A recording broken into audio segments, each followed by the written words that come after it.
आज की कक्षा में हम अपनी पाठ्यपुस्तक साहित्य सौरभ का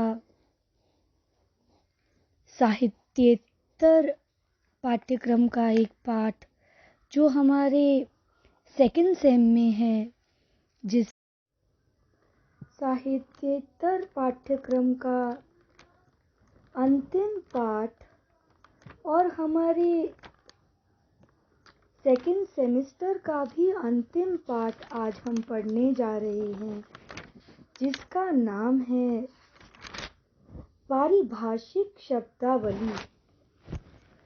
पारिभाषिक शब्दावली कार्यालयीन। यह क्या है समझ लेते हैं। किसी भी विषय की प्रगति और विकास के लिए विषय के अनुकूल पारिभाषिक शब्दावली की आवश्यकता होती है। इस प्रकार की शब्दावली का प्रयोग अपने अपने विषय के विशेषज्ञों में परस्पर विचार विनिमय और चिंतन के लिए होता है।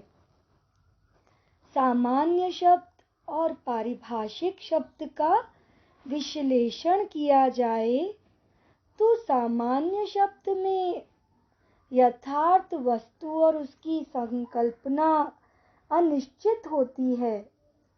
इसमें सामाजिक, सांस्कृतिक, मनोवैज्ञानिक, दार्शनिक, भौगोलिक आदि परिवेशों के कारण किसी भी शब्द के कई अर्थ निकाले जा सकते हैं, किंतु पारिभाषिक शब्द में संकल्पना और यथार्थ वस्तु निश्चित होती है। इसमें स्पष्टता होती है और वे स्वयं सिद्ध होते हैं। एक ही विषय का अध्ययन करने वाले विभिन्न लोगों के लिए एक ही शब्द के विभिन्न अर्थ न हो जाएं, इसलिए पारिभाषिक शब्दावली की आवश्यकता होती है। आइए अब हम अपने पाठ में जो कुल 100 शब्द दिए हैं वह पढ़ लेते हैं। अंग्रेजी में उनका नाम क्या है और पारिभाषिक शब्दावली में उनका नाम क्या है। पहला है अकाउंट, खाता लेखा।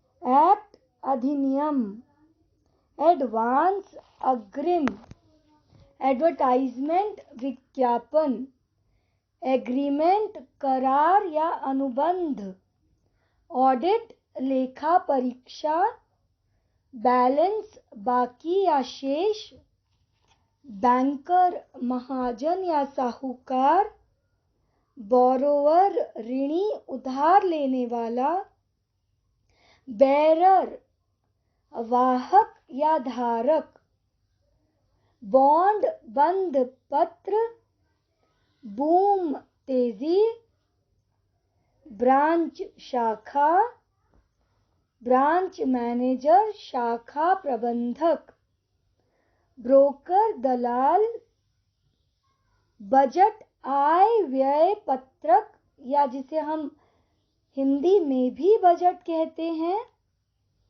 बिजनेस व्यवसाय कारोबार, कैपिटल पूंजी,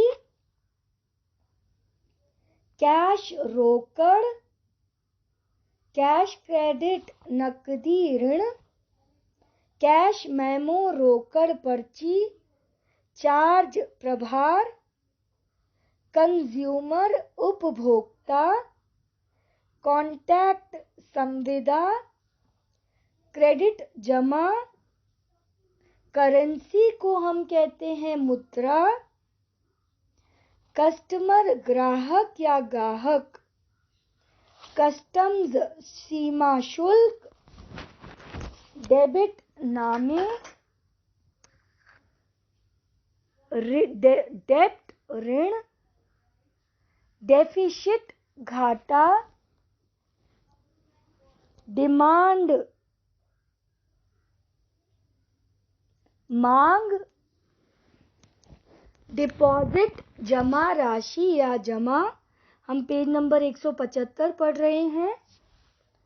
डिस्काउंट छूट, डिविडेंड लाभांश, डिवीजन प्रभार मंडल, ड्यूटी शुल्क, एम्बेजलमेंट गबन, एंडोर्समेंट पृष्ठांकन, एक्सचेंज विनिमय, एक्सपोर्ट निर्यात, फिगर्स अंक या आंकड़े, फाइल मिसल,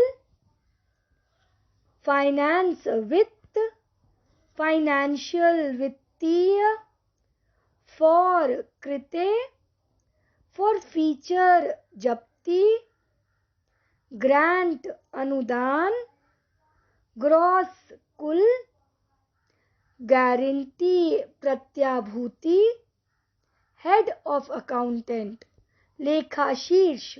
गारंटी तक आपके 50 शब्द हो जाते हैं। अगला शब्द पढ़ते हैं 51। हेड ऑफ अकाउंटेंट लेखा शीर्ष, इंक्रीमेंट वेतन वृद्धि, इनिशियल्स आद्याक्षर, इंस्टॉलमेंट का अर्थ है किश्त, इन्वेस्टमेंट का अर्थ है निवेश, इनवॉइस का अर्थ है बीजक, इनवर्ड का अर्थ है आवक, जॉब नौकरी, जॉइनिंग कार्य ग्रहण, जूरिसडिक्शन अधिकार क्षेत्र, लेजर खाता बही, लेजर फोलियो खाता पृष्ठ, लायबिलिटी का अर्थ है देयता या दायित्व, लीन का अर्थ है पुनः ग्रहणाधिकार, लीन। अगला शब्द देखेंगे अगले पृष्ठ पर, पेज नंबर 176 पर आ जाइए और अगला शब्द देखिए लॉक आउट तालाबंदी, लॉस हानि,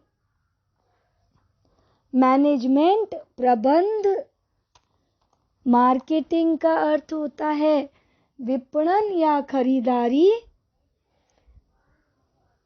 अगला है मॉर्टगेज। मॉर्टगेज का मतलब होता है बंधक रखना। नोटिफिकेशन अधिसूचना, आउटवर्ड जा, पेड प्रदत्त, अदा किया हुआ, प्रदत्त, पे स्केल वेतनमान, पे स्लिप अदा पर्ची,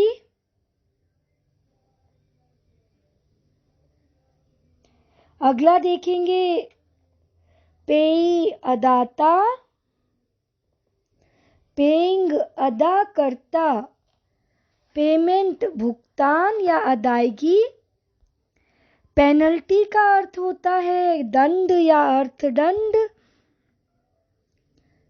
प्लेज गिरवी, प्राइस कंट्रोल मूल्य नियंत्रण, क्वालिफिकेशन का अर्थ है योग्यता या अर्हता, रेट छूट, रिबेट छूट या घटौती, रिसिप्ट पावती या रसीद, रिकवरी वसूली, रिकरिंग आवर्ती या आवर्तक, रेम्यूनरेशन पारिश्रमिक। रिपोर्ट का अर्थ होता है प्रतिवेदक, रेवेन्यू राजस्व, सब्सिडी अर्थ सहाय, सरचार्ज अधिभार, टेलर अर्थात गणक, ट्रेजरी खजाना, टेंडर निविदा। अंडर अधीन, यूनिट एकक, वैल्यूएशन का अर्थ होता है मूल्यांकन, वेरिफिकेशन का अर्थ है सत्यापन, विड्रॉल आहरण निकासी तथा आखिरी शब्द है जोन या अंचल। देखिए, पारिभाषिक शब्द ऐसे शब्दों को कहते हैं जो सामान्य व्यवहार की भाषा के शब्द न होकर भौतिकी, रसायन, प्राणी विज्ञान, दर्शन, गणित, इंजीनियरिंग और जैसे कि आपने अभी पढ़ा कार्यालयीन क्षेत्रों के विशिष्ट शब्द होते हैं जिनकी सीमा सुनिश्चित और परिभाषित होती है। और इनका यह महत्व है कि जैसा कि हमने पाठ के प्रारंभ में समझा कि यह प्रयोजन मूलक हिंदी का महत्वपूर्ण अंग है। इस शब्दावली ने हिंदी को ज्ञान, विज्ञान, प्रशासन, वाणिज्य और जनसंसार की भाषा बनने का गौरव प्रदान किया है। पारिभाषिक शब्दों की आवश्यकता हमें समय के साथ पड़ी और हमने इसे अपनी पाठ्य पुस्तक का अंग बना लिया और इसे पढ़ना और समझना अति आवश्यक है। इसी के साथ ही हमारी आज की कक्षा यहीं समाप्त होती है और साथ ही साथ आपका बीकॉम फर्स्ट ईयर का पोर्शन भी। परीक्षाओं के लिए अच्छे से तैयारी कीजिए। All the best.